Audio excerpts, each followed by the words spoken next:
Beat the street.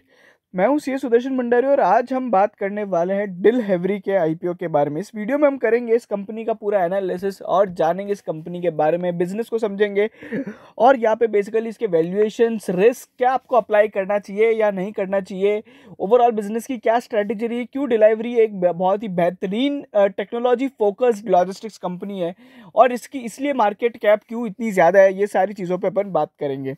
अगर आप channel पे पहली बार आ रहे हो तो चैनल को जरूर सब्सक्राइब करें और बेल आइकन जरूर दबाएं। फर्स्ट ऑफ ऑल एक बेसिक जो डिस्क्लेमर है, ये एक video basically focused on the business analysis है, फंडामेंटल एनालिसिस है। किसी को केवल अगर ये जानना है कि आईपीओ में अप्लाई करना है नहीं करना है, वो बेसिकली जीएमपी देख के भी कर सकता है, but let's deep dive into it. Okay, so first of all let's start with some key details. ये आईपीओ 11 मई को खुल रहा है। इसका इशू साइज जो है बेसिकली 5000 करोड़ रुपीस के आसपास है। पोस्ट यहाँ पे जो कंपनी का मार्केट कैप होगा वो लगभग 35,000 करोड़ रुपीस का होगा, जो कि लगभग महिंद्रा लॉजिस्टिक्स, ब्लू डार्ट और यहाँ पे जो गति और अपना बाकी जो लॉजिस्टिक्स कंपनी है उनकी कंबाइंड मार्केट कैप से भी ज़्यादा है। ठीक है, इसका जो प्राइस बैंड रखा गया है 462 रुपीज़ टू 487 रुपीज़ रखा गया है। सो यू कैन नाउ कैलकुलेट कि ओवरऑल क्या सारे मैकेनिज्म्स है। Now let's get into the deep dive कि बिजनेस मॉडल क्या है, और उसके लिए अपन सबसे पहले एक सिंपल डॉक्यूमेंट जो अपन हर बार यूज़ करते हैं वो है अपना रेड हियरिंग प्रोस्पेक्टस। सो ये रेड हियरिंग प्रोस्पेक्टस कुछ इस तरीके से दिखता है। इस वीडियो में मैं आपको थोड़ी बहुत रेड हियरिंग प्रोस्पेक्टस में क्या क्या चीज़ें पढ़नी है होती है वो भी मैं आपको बताऊंगा। सो सबसे पहले अगर अपन देखिए रेड हियरिंग प्रोस्पेक्टस है, लगभग ये 500 पेजेस प्लस पे चलता है। इसमें सबसे इंपॉर्टेंट जो अभी सेबी ने रिसेंट में चेंज किया है, जो कि सबके लिए एक रीडेबल फॉर्मेट में आ चुका है, वो है summary of red herring prospectus. ये एक ऐसा बेसिकली जगह है जहाँ पे आप अपनी पूरी रेड हियरिंग प्रोस्पेक्टस की समरी यहाँ पे आप देख सकते हो। ठीक है, सो you can use this basically कि यहाँ पे जब भी आपको समरी देखना हो। फिर एक इंपॉर्टेंट बात होती है रिस्क फैक्टर्स, जहाँ पे आपको कंपनी की नेगेटिव चीज़ें पता चलेंगी। देन एक यहाँ पे कैपिटल स्ट्रक्चर होता है और ऑब्जेक्ट्स ऑफ इशू होता है। तो कैपिटल स्ट्रक्चर में आपको पुराना शेयर प्राइस का डिटेल मिलेगा। ठीक है, ऑफर प्राइस में आपको पीयर कंपैरिजंस के बारे में डिटेल मिल जाएगी। ऑब्जेक्ट्स ऑफ ऑफर में आपको बेसिकली कंपनी कहाँ पैसा लगा रही है उसके बारे में डिटेल मिलेगी। Industry overview about overall industry और आवर बिजनेस में बेसिकली कंपनी का बिजनेस क्या है। ठीक है, तो अपन सबसे पहले चलेंगे आवर बिजनेस पे। So this is about the main business model. ठीक है, सो अपन यहाँ पे चलते जाते हैं और देखते जाते हैं क्या क्या चीज़ें हैं। सबसे पहले ये कंपनी के कस्टमर्स हो गए। ठीक है, कंपनी यहाँ से ये अपने कंपनी के कस्टमर्स हो गए, जो कि शिपर्स, मार्केट प्लेसेस लाइक अपना फ्लिपकार्ट वगैरह, अमेजॉन हो गया। D2C ब्रांड्स यानी मामा अर्थ हो गई, लार्ज कॉर्पोरेट्स यानी HDFC बैंक, SME यानी छोटे लोग, BFSI यानी इंश्योरेंस कंपनीज वगैरह या फिर बैंक्स हो गए, रिटेल यानी छोटे छोटे रिटेल जो कस्टमर्स होते हैं, एंड ग्लोबल बिजनेसेस लाइक जो ग्लोबली बाहर कंपनी है जिसका बेसिकली सब कुछ बाहर होता है और यहाँ पे डिलीवरी होती है, तो उस तरह के काम होते हैं। ये इनका कस्टमर बेस हो गया। मेन इनका कस्टमर बेस है ई कॉमर्स कंपनीज, जहाँ से ये बहुत मेजर चंक ऑफ रेवेन्यू लेके आते हैं। ठीक है, सप्लाई चेन सर्विसेज के अंदर क्या आता है, बेसिकली सप्लाई चेन सर्विसेज एक बहुत ही इंपॉर्टेंट है जो मेरे को आपको बताना है। इसके अंदर एक जो इंपॉर्टेंट चीज़ है वो है technology services and market place, app market places. ये एक बहुत ही इंपॉर्टेंट है। ये डिलीवरी का एक अंडर डेवलपमेंट और फ्यूचर बिजनेस है। इसके अंदर बेसिकली क्या होगा, इन लोग ने कुछ 80 एप्लीकेशंस एंड टेक्नोलॉजीज डेवलप करी है basically to support the logistics business. Logistics business में, पूरे सप्लाई चेन बिजनेस में काम करने के लिए बहुत सारे softwares and technology stack focused infrastructure लगता है, वो इन लोग ने तैयार किया है। एंड इनका क्या प्लान है, बेसिकली इनका ये प्लान है कि बेसिकली हम ये सर्विसेज जो हम लोग ने हमारे लिए बनाई है वो हम और लोगों को भी दे, लॉजिस्टिक्स एज अ सर्विस। ठीक है, तो SaaS कंपनी बनने का इनका बेसिकली एक प्लान है। इससे आज की तारीख में सप्लाई चेन सर्विसेज से बहुत ही कम रेवेन्यू आता है, लगभग 9% के आसपास। इसके अंदर कस्टमर कौन कौन से होते हैं, LSPs यानी जो लॉजिस्टिक सर्विस प्रोवाइडर्स वगैरह होते हैं। दूसरा लॉजिस्टिक टेक कंपनीज और इनके खुद के जो कस्टमर्स होते हैं लाइक फ्लिपकार्ट, अमेजॉन। उसके बाद अगर अपन देखिए जो इनकी कोर सर्विस है वो एक्सप्रेस पार्सल की। एक्सप्रेस पार्सल यानी 3 से 4 दिन में छोटा सा पार्सल जो डिलीवर होता है वो एक्सप्रेस पार्सल होता है।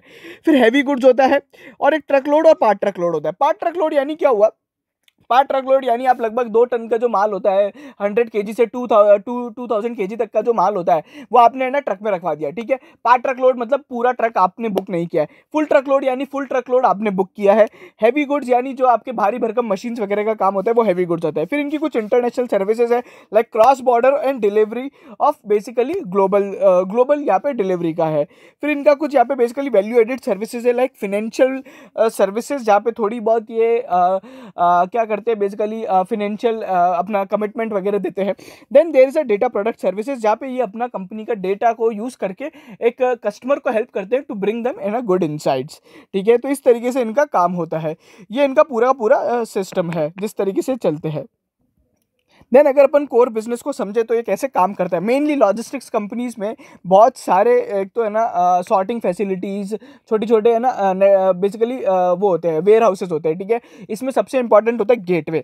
गेटवे एक फुल स्टैक एक बहुत बड़ा लॉजिस्टिक्स वेयर हाउस होता है जिसका बहुत बड़ा साइज होता है। आप you can just imagine your basically park और क्रिकेट ग्राउंड का लगभग 5 टाइम्स। ठीक है, सो यहाँ पे अब किस तरीके से होता है, first mile, last mile, mid mile, ये सारी चीज़ें भी समझ लेते हैं। एक तो क्या होता है, ये डिलीवरी का वेयर हाउस हो गया या फिर क्लाइंट का वेयर हाउस हो गया जहाँ से सामान आता है, फिर इसकी कार्टिंग होती है। और यहाँ पे ये बेसिकली कार्टिंग के लिए यहाँ पे लोग क्या करते हैं, ऑनियन इनका एक फ्रेट प्लेटफॉर्म है जहाँ पे ट्रक्स की ऑफरिंग्स यहाँ पे इनको दिखती है रियल टाइम बेसिस पे। तो ओरिजिन गेटवे पे आता है, फ्लाइट के थ्रू या फिर ट्रक्स के थ्रू ये एक डेस्टिनेशन गेटवे पे जाता है। फॉर एन एग्जाम्पल दिल्ली है ये एक जगह, ये दिल्ली का यहाँ पे कस्टमर हो गया, ये दिल्ली का वेयर हाउस हो गया, जो मुंबई में डिलीवर करना है मुंबई हो गया। ठीक है, इसके बाद ये डेस्टिनेशन फैसिलिटी तक पहुँचेगा या फिर डेस्टिनेशन सर्विस सेंटर पे पहुँचेगा। बेसिकली यू कैन से अंधेरी, मुंबई के अंदर एक जगह हो गई अंधेरी। उसके बाद यहाँ पे फिर ये जाता है, ये वहाँ के delivery warehouses, client warehouses और अपने इंडिविजुअल लोगों तक जाता है। बेसिकली लास्ट माइल डिलीवरी होता है। ठीक है, ये इनका पूरा बिजनेस हो गया जिस तरीके से लोग यहाँ पे है ना इनका ये सारा काम होता है। Now let's come to an important part कि कितनी सर्विसेज ये लोग आउटसोर्स करते हैं, कितनी सर्विसेज इनसोर्स करते हैं। जितनी भी पिंक वाली सर्विसेज है ये बेसिकली थर्ड पार्टी ऑपरेट है, लाइक लास्ट माइल डिलीवरी और बेसिकली ट्रकिंग का जो काम है वो बेसिकली ये थर्ड पार्टी ऑपरेट के थ्रू होता है। थर्ड पार्टी यानी बेसिकली काम किसी और को आउटसोर्स कर रखा है, दूसरे ट्रांसपोर्टर्स और लॉजिस्टिक्स कंपनीज को दे रखा है। ठीक है, और कार्टिंग का काम बेसिकली वो भी आउटसोर्स है, और बाकी जो है बेसिकली है थर्ड पार्टी ओन, बट यहाँ पे डिलीवरी मैनेज करता है। तो इस तरीके से बेसिकली यहाँ पे काम होता है, सारी चीज़ें इस तरीके से चलती है। और मैं जिस एप्लीकेशंस के बारे में बात कर रहा था तो ये इनका पूरा एप्लीकेशन लेयर है। देखो अब क्या होता है, इंफ्रास्ट्रक्चर और लेयर है जो बेसिकली आपके फिक्स्ड एसेट्स और मोबाइल एसेट्स हो गए। फिक्स्ड एसेट्स बेसिकली इनके एसेट्स यानी इनका वेयर हाउस वगैरह हो गया, मोबाइल एसेट्स यानी इनके ट्रक्स वगैरह या फिर सॉर्टिंग इक्विपमेंट्स हो गए। फिर टेक्नोलॉजी लेयर होता है जहाँ पे बेसिकली सारे टेक्नोलॉजी सिस्टम्स आते हैं। एंड देन एप्लीकेशन लेयर होता है यानी जो फ्रंट एंड एप्लीकेशन होती है। ठीक है, तो इस तरीके से काम करते हैं।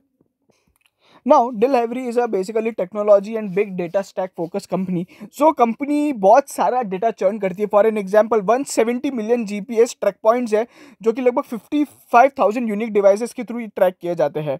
55 मिलियन शिपमेंट्स को ये लोग लगभग ट्रैक करते हैं हर महीने। उसके बाद इनके 200 के pickup monthly active pickup points है जिनको ट्रैक किया जाता है। फ्लीट डेटा को ट्रैक करते हैं, transaction data, customer data, vision data and operator data को ये लोग ट्रैक करते हैं। और इससे बेसिकली इंटेलिजेंस, एनालिटिक्स और इनसाइट्स बना के खुद की ऑफरिंग्स को सुधारते हैं और दूसरों की यहाँ पे हेल्प करते हैं। फॉर एन एग्जाम्पल ये अब बेसिकली टेक्नोलॉजी और यहाँ पे डेटा कैसे काम करता है, क्या करते हैं, इनके जितने भी मोस्टली जो गेटवेज हैं या फिर असॉर्टमेंट फैसिलिटीज़ है मोस्टली ऑटोमेटेड है। अब उसमें क्या होता है, जैसे ही मैंने यहाँ पे मैप कर दिया कि मुझे माल बॉम्बे से जयपुर इस जगह पे भेजना है, ठीक है, तो जैसे ही वो लोकेशन मैंने मैप कर दिया ऑटोमेटिकली मेरा वो पैकेज ऑटोमेटिकली उस जगह पे पहुंच जाएगा जो ट्रक में मेरा बॉम्बे जाने वाला है या फिर जयपुर जाने वाला है। सो दिस तरीके से काम होता है। जितनी ज़्यादा आप टेक्नोलॉजी को यूटिलाइज करोगे उतना ज़्यादा मैनुअल इंटरवेंशन कम होगा और उतने गलती के चांसेस कम होंगे। सो अब ये क्या है, इतना ज्यादा वॉल्यूम ऑफ बिजनेस हैंडल करते हैं ना, तो यहाँ पे टेक्नोलॉजी पे ही आपको फोकस करना पड़ेगा rather than a human. Okay, and they company says कि अब इनके कॉम्पिटिटिव स्ट्रेंथ्स की बात कर लेते हैं। It is the largest and the fastest growing fully integrated services. 2011 में स्टार्ट किया था इनने अपना बिजनेस। Like 3 investors have started this and if you are coming like 10 years अपन forward, they are one of the largest companies, okay, and giving a big competition to the legacy players. So definitely one of the largest and the fastest तो है ही। And important है कि इनके delivery पूरे network के यहाँ पे एक खास बात है, इनका ना मैश नेटवर्क है, हब स्पोक मॉडल नहीं है। देखो मैश नेटवर्क और हब स्पोक मॉडल में एक डिफरेंस होता है। मैश नेटवर्क क्या होता है, बेसिकली हर आपका वेयर हाउस एक स्टैंड अलोन वेयर हाउस के थ्रू काम कर सकता है।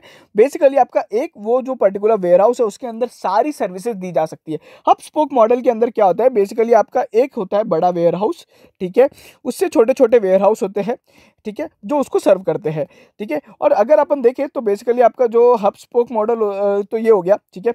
अब इसमें क्या होता है, ये असेट हैवी बिजनेस होता है और इसके अंदर आप चेंजेस करना बहुत मुश्किल हो जाता है। एक आपने बड़ा वेयर हाउस अगर जयपुर में खोल लिया तो पूरे राजस्थान में उसको जगह चेंज करने में बहुत ज़्यादा प्रॉब्लम हो जाएगी। वहीं पे जो मैश नेटवर्क होता है ये छोटे छोटे वेयर हाउसेज हर लोकेलिटी में खोलते हैं and it is easy to maintain and upgrade and add and remove and it is always यहाँ पे असेट लाइट मॉडल हो जाता है, ठीक है ना। तो ये है बेसिकली हब स्पोक मॉडल और दूसरा है इनका मैश नेटवर्क। ये काम करते हैं मैश नेटवर्क पे।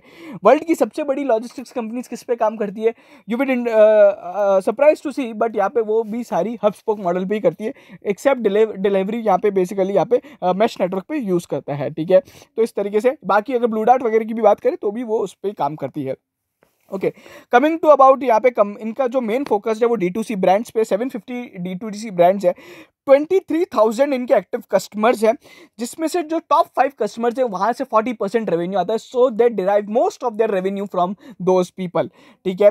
उसके अलावा अगर अपन देखें टॉप 100 कस्टमर्स का जो रिटेंशन रेट रहा है वो करीबन 90% प्लस रहा है। अगर अपन देखें इनका जो बेसिकली 65% जो रेवेन्यू आता है वो बेसिकली यहाँ पे उन कस्टमर से आता है जो कि 3 साल से है, ठीक है। ई कॉमर्स से इनका मेन बिजनेस आता है, लगभग 24 to 25% इनका मार्केट शेयर है ई कॉमर्स के वॉल्यूम के अंदर, ठीक है। तो इस तरीके से ये लोग काम करते हैं। Now let me tell you कि ये जो इंपॉर्टेंट इनका मेन बिजनेस है, इनका बिजनेस है एक्सप्रेस डिलीवरी से आता है, ठीक है। एक्सप्रेस डिलीवरी से इनका लगभग 61% बिजनेस आता है और पार्ट ट्रक लोड सर्विसेज से 18% बिजनेस आता है, ठीक है। बाकी जो बहुत छोटी छोटी सर्विसेज है, हमेशा कल को जब भी आप इसको ट्रैक करेंगे तो ये सर्विस पे ध्यान दीजिएगा। सप्लाई चेन सर्विसेज जो कि logistics focused services focused company है, लॉजिस्टिक्स एज अ सर्विस वाला काम है। अगर अपन इनके एक्सप्रेस पार्सल या फिर पार्ट ट्रक लोड की यहाँ पे वॉल्यूम्स देखें तो यहाँ पे वॉल्यूम्स जो है वो लास्ट 1 ईयर के अंदर 2x हो चुकी है। So that's an important criteria to जज द बिजनेस।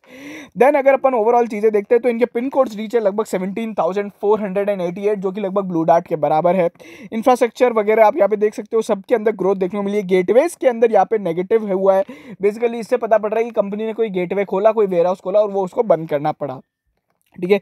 डिलीवरी पॉइंट्स बढ़ते आ रहे हैं, टीम साइज बढ़ता आ रहा है, रेवेन्यू फ्रॉम कस्टमर्स भी लगभग बढ़ता आ रहा है और जो लॉस है हर स्टार्टअप कंपनी के जैसे इनका लॉस भी बढ़ता आ रहा है। It is a negative cash flow company, negative basically loss making company है। दूसरा ये एबिटा लेवल पे भी लॉस में है, ठीक है। सो यू कैन अंडरस्टैंड कि फिनेंशियल्स किस तरीके से। इनकी जो मेजर एसेट्स है लगभग अराउंड 30-20% जो एसेट्स है वो बेसिकली यहाँ पे अपनी इनटेंजिबल एसेट्स है, ठीक है। So it is very hard to जज कि ओवरऑल किस तरीके से वो बेसिकली उनका वैल्यूएशन हुआ है। एंड फ्लाई व्हील इफेक्ट आता है कि एक बार ये यहाँ पे क्या कस्टमर स्टिकीनेस डेवलप कर देते हैं, बिकॉज ये सर्विसेज इतनी स्मूथली देते हैं कि एक बार आप इनके साथ जुड़ गए तो यहाँ पे बेसिकली आप यहाँ पे इनके साथ ही जुड़े रहेंगे, ठीक है। So it is a fly wheel effect जो यहाँ पे कंपनी ने दिया है, ठीक है। उस पर मैं ज़्यादा बात नहीं करूँगा। ओवरऑल अगर अपन कुछ और भी चीज़ें देख सकते हैं तो यहाँ पे थोड़ी बहुत चीज़ें यहाँ पे जो कंपनी ने बताई है वो मैं ऑलरेडी अभी तक आपके एनालिसिस में मैं बता चुका हूँ, ठीक है। सो ये सारी चीज़ें थी। थोड़ा इंडस्ट्री को समझना बहुत इंपॉर्टेंट हो जाता है और उसके बाद फिर अपन पीयर कंपैरिजन्स को भी समझ लेते हैं। सो इंडिया की जो लॉजिस्टिक्स इंडस्ट्री है वो 9% से ओवरऑल ग्रो करने की उम्मीद है, जिसमें से जो ऑर्गेनाइज प्लेयर्स है लाइक ब्लू डार्ट या फिर डिलीवरी वो 35% से ग्रो करने की उम्मीद है। इंडिया के अंदर जो ऑर्गेनाइज प्लेयर्स का मार्केट शेयर है वो लगभग बहुत ही कम है, 3.5%, ठीक है। और इसके अंदर बेसिकली ऑर्गेनाइज मार्केट के अंदर यहाँ पे अगर आप देखोगे 16% मार्केट शेयर है डिलीवरी का। अब आप समझ गए होंगे कि यहाँ पे इंडिया की जो इंडस्ट्री है, वेयर हाउसिंग की बात करें या फिर आप लॉजिस्टिक सर्विसेज की बात करें, कोई भी सप्लाई चेन सर्विसेज की बात करें, ऑर्गेनाइज प्लेयर का बहुत छोटा शेयर है और यहाँ पे छोटे छोटे लोग यहाँ पे बेसिकली आपको है ना बहुत ज़्यादा फ्रेगमेंटेड इंडस्ट्री होने के कारण यहाँ पे एक्सेसिव कंपटीशन आपको देते हैं, ठीक है। So Indian industry supply chain industries बहुत ज़्यादा बेसिकली फ्रेगमेंटेड है। वहीं पे अगर अपन देखें जो टॉप 10 प्लेयर्स हैं इंडिया के अंदर वो केवल 1.5% ऑफ लॉजिस्टिक्स मार्केट को ही अकाउंट करते हैं। सिमिलरली अपन ने डायग्नोस्टिक्स कंपनी में देखा था। वहीं पे यूएस के अंदर बात करें तो 15% मार्केट शेयर और लगभग 10% मार्केट शेयर है उनका चाइना के अंदर, ठीक है। और यूएस और चाइना की जो बेसिकली लार्जेस्ट लॉजिस्टिक्स कंपनीज है वो 20 to 10 टाइम्स यहाँ पे ज़्यादा बड़ी है इंडिया की लार्जेस्ट कंपनीज से, ठीक है। और इंडिया का जो logistics spends as a percentage of GDP है वो काफ़ी ज़्यादा है, बिकॉज ऑफ इंडिया का जो नेटवर्क है बहुत ज़्यादा बड़ा है एज कम्पेयर टू इतना ज़्यादा अपना नेटवर्क फैला हुआ है, ठीक है। सो वो सारी चीज़ें होती है। फिर आप यहाँ पे इनके पीयर्स देख सकते हो। इसमें एक इंपॉर्टेंट चीज़ है कि जो वर्ल्ड की one of the largest company FedEx वो भी इसके अंदर डिलीवरी के अंदर इन्वेस्टर है। It is a soft bank focused, यहाँ पे सॉफ्ट बैंक बैक कंपनी है ये, ठीक है। तो सॉफ्ट बैंक ने काफ़ी पैसा लगा रखा है इंडिया के अंदर। अगर ये काम जो करता है इनके जो पीयर्स बनेंगे तो डिलीवरी हो गया, महिंद्रा लॉजिस्टिक्स हो गया, DHL सप्लाई चेन हो गया, फिर TCL, VRL एंड देन यहाँ पे अपना ब्लू डार्ट हो गया, एंड गति एक्सप्रेस हो गया, TCI एक्सप्रेस हो गया। तो ये सारे इनके कुछ पीयर्स हैं जो इनके साथ कॉम्पीट करते हैं, ठीक है। और वो मैंने जो हब स्पोक और मैश नेटवर्क वाली बात बताई थी वो यहाँ पे आप देख सकते हैं, ठीक है। तो बेसिकली एसेट लाइट मॉडल तो है ही। देन अगर अपन बात करें कि यहाँ पे इनका जो बेसिकली इंडिया का लॉजिस्टिक्स मार्केट में सबसे फास्टेस्ट ग्रोइंग क्या है, तो फास्टेस्ट ग्रोइंग ऑब्वियसली बेसिकली यहाँ पे जो है जो एक्सप्रेस डिलीवरी का मार्केट है वो बहुत ज़्यादा फास्टेस्ट ग्रोइंग है, ठीक है। It is expected to grow at much faster rate than any other market, ठीक है। उसके बाद अगर अपन टोटल ई-कॉमर्स एंड जो D2C ब्रांड्स का राइज देखने को मिला है, उसके कारण यहाँ पे अपना ये जो पूरा एक्सप्रेस डिलीवरी का मार्केट है वो बहुत ज़्यादा तेज़ी से ग्रो करता है। देन अगर PTL की बात करें, PTL एक अच्छा मार्केट है जो यहाँ पे ठीक ठाक वॉल्यूम्स के साथ ग्रो करने वाला है। तो अगर मैं इन कंक्लूजन बताऊं, इंडिया का जो ओवरऑल लॉजिस्टिक्स मार्केट है सिंगल डिजिट में ग्रो करेगा। PTL जो इनका एक सेकंड लार्जेस्ट बिजनेस है वो डबल डिजिट यानी 10 to 20% के आसपास, 10 to 15% के आसपास ग्रो करेगा। ओवरऑल कंपनी आपको ग्रोथ जो होनी चाहिए वो कम से कम 30% प्लस की होनी चाहिए, जो कि ऑर्गेनाइज मार्केट की है। और जो इनका बेसिकली ई-कॉमर्स वाला बिजनेस है, एक्सप्रेस पार्सल डिलीवरी वाला, वो लगभग 30 to 25% प्लस यहाँ पे बेसिकली उसकी ग्रोथ रेट होनी चाहिए। This I am telling you so as to you can basically जज कि यहाँ पे कंपनी बढ़िया परफॉर्म कर रही है, एज पर इंडस्ट्री कर रही है या नहीं कर रही है, ठीक है। तो ये इंडिया का ओवरऑल मार्केट हो गया है जो कि बहुत ज़्यादा फैला हुआ है और इस तरीके से काम करता है। इफ़ यू आस्क मी कि कंपनी के वैल्यूएशंस किस तरीके से, तो ऑब्वियसली वैल्यूएशंस काफ़ी ज़्यादा है। It's like around 2 of the valuations of blue dart, और कंबाइंड वैल्यूएशंस ऑफ की ऑर्गेनाइज प्लेयर से भी इसका ज़्यादा वैल्यूएशन बन रहा है। इसकी जो लास्ट फंडिंग हुई थी 380 रुपीज़ पर शेयर पे हुई थी, और अभी आपको जो शेयर ऑफर किए जा रहे हैं लगभग 487 के आसपास किए जा रहे हैं, so that you can basically understand कि कितना वैल्यूएशंस में जमा है। ऑब्वियसली ये IPO 1000 रुपीज़ प्लस के शेयर प्राइस पे प्राइस होने वाला था, but because of current market turmoil यहाँ पे इसका प्राइस काफ़ी ज़्यादा गिरा दिया गया है, ठीक है। सो you can understand this overall things. की इन्वेस्टर्स की बात करें तो सॉफ्ट बैंक का 21% मार्केट शेयर है, फिर कार्डेल का यहाँ पे 7.16% के आसपास स्टेक है, फेडेक्स का यहाँ पे 3.47% स्टेक है। बाकी इनके जो बेसिकली फाउंडर्स है उनका लगभग 1 to 2% के आसपास स्टेक है, ठीक है। सो बेसिकली ये सारी चीज़ें हैं, और एक नेक्सिस वेंचर से उनका भी काफ़ी अच्छा खासा स्टेक है। तो basically soft bank focused company है, वहाँ से इनका सब कुछ आता है। अच्छा, जो इनके फाउंडर्स है वो बेसिकली एग्जीक्यूटिव रोल में है, they are not in non executive role, so they are into management also. Company का यहाँ पे जो बेसिकली ESOP एक्सपेंस रहा है वो भी काफ़ी ज़्यादा बढ़ गया है, so that is also red flag you can say, और यू कैन से अब प्रॉब्लमेटिक सिचुएशन। सो ये हो गया capital structure and overall valuations के बाद बात हो गई है। नाउ लेट्स कम टू की पीयर कंपैरिजंस किस तरीके से कंपनी के चल रहे हैं। तो अगर आप देखोगे ब्लू डार्ट भी लगभग 17,000, ये यहाँ पे डेटा गलत है, अगर उनकी वेबसाइट पे देखेंगे तो 17,000 प्लस पिन कोड्स पे ये लोग काम करते हैं, ठीक है। अब यहाँ पे अगर अपन देखें तो TCI एक्सप्रेस का क्या कहना है, लगभग 95% पिन कोड्स कवर कर रखे जो कि इंडिया ने, जो कि बेसिकली इनने कर रखे हैं। महिंद्रा लॉजिस्टिक्स भी लगभग 21,000 पिन कोड्स पे करता है, बट यहाँ पे इंडिया में एक्चुअली 21,000 पिन कोड्स है नहीं, लगभग 17,000 है फ्रॉम ऑफिशियल डेटा। सो मैं ओवरऑल क्या बोल रहा हूँ कि ये सारे लगभग है ना सब जगह पे है अवेलेबल, ठीक है। मैन पावर के टर्म्स में ज़्यादा कोई मतलब नहीं है। व्हीकल्स एंड फ्लीट यहाँ पे ये बेसिकली अगर अपन देखें तो ये बेसिकली महिंद्रा लॉजिस्टिक्स 5,500 व्हीकल्स के साथ काम करता है, और बाकी सारे भी इस तरीके से ही हैं। ये 90% डिलीवरी अपना जो बेसिकली काम है वो बेसिकली अपना क्या बोलते हैं लीज व्हीकल्स पे काम करता है। वहीं पे अगर ओवरऑल आप देखोगे तो कितना इनका overall basically area under management है, तो वो भी एक इंपॉर्टेंट होता है, कितना आपका लॉजिस्टिक्स वेयर हाउस है।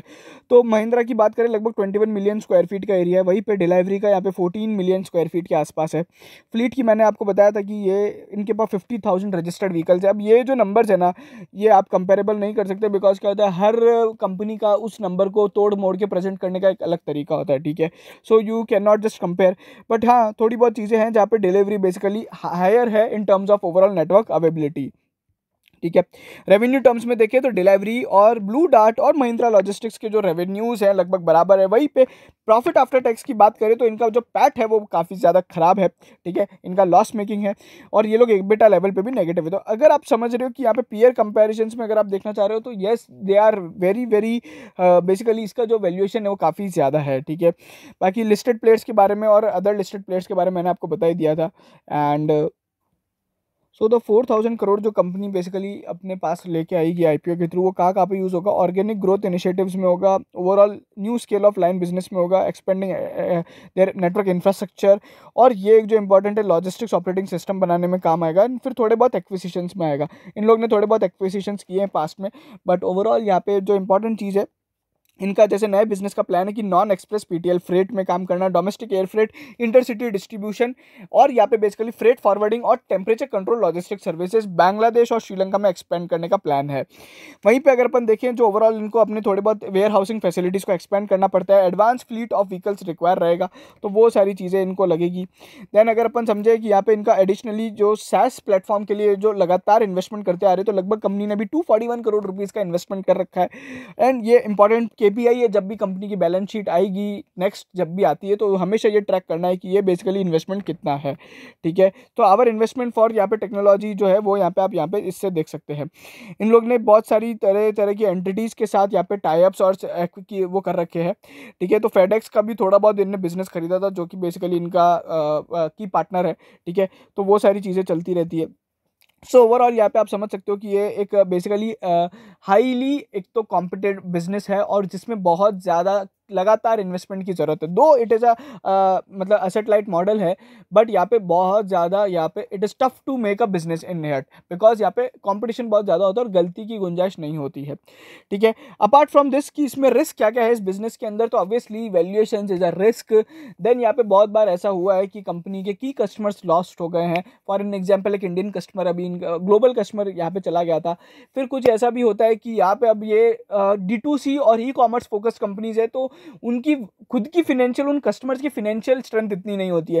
तो अब ये केस ऐसा हुआ था कंपनी के साथ कि जिस तरीके से कंपनी इंडियन गवर्नमेंट ने बहुत सारी ई कॉम और एप्स को बैन किया था जो कि चाइना से थी, तो उसमें से एक यहाँ पे इनका कस्टमर था और वो बेसिकली चला गया और वो अब पैसा नहीं दे रहा है, सो बैड डेट हो गया।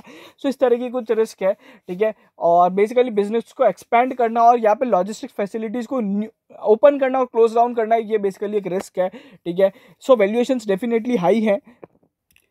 अगर बात करें मोस्ट इंपॉर्टेंट फैक्टर की जीएमपी कितना चल रहा है, तो वो अभी सिंगल डिजिट में आ गया है, 10 रुपीज़ के आसपास आ गया, जहाँ पे प्राइस 487 रुपीज़ और 25 रुपीज़ पहले चल रहा था। इवन इफ अगर अपन एक्सपेक्ट करते हैं कि मार्केट यहाँ पे रिकवर होगा तो it will command a valuation GMP of around 50 rupees maximum. ठीक है, तो लगभग 10% यहाँ पे लिस्टिंग गेन आपको देखने को मिल सकता है। I would going to avoid this, basically current market turmoil भी ज़्यादा है, ओवरऑल लिस्टिंग गेन्स भी नहीं है, वैल्यूएशंस भी हाई है, but definitely it is a good company to consider in a future. But मेरे लिए कि बहुत इंपॉर्टेंट चीज़ है whenever I going to invest in company कि वो एटलीस्ट एबिटा लेवल पे प्रॉफिटेबल हो। ये एबिटा लेवल पे भी प्रॉफिटेबल नहीं है और लॉस मेकिंग है, दो इनका रेवेन्यू काफ़ी ज़्यादा है बट इनके वैल्यूएशंस भी उतने ही ज़्यादा है। ठीक है, so it is a whole stack and complete analysis of blue basically delivery. Hope you like this video. इस तरह के all detail insights and detail deep types के लिए आप प्लीज़ हमारे चैनल को सब्सक्राइब करें। आप हमें टेलीग्राम पर ज़रूर फॉलो कीजिएगा जहाँ पे हम सभी तरह की ऑटोमेटेड न्यूज़ फीड चलाते हैं, and you can just join this, it is a free source. यहाँ पे सभी तरह की news sources, brokerage reports, management con calls, results वगैरह सब आपको यहाँ पे एक साथ अवेलेबल हो जाते हैं from multiple news sources. So you can definitely join this. आपको कुछ नहीं करना है, बीट द स्ट्रीट टेलीग्राम पे सर्च करना है, नहीं तो आप लिंक इन डिस्क्रिप्शन के थ्रू भी जा सकते हैं। चलिए, so this video ends here only and hope you like this video. Please share and please subscribe to our channel. Thank you so much.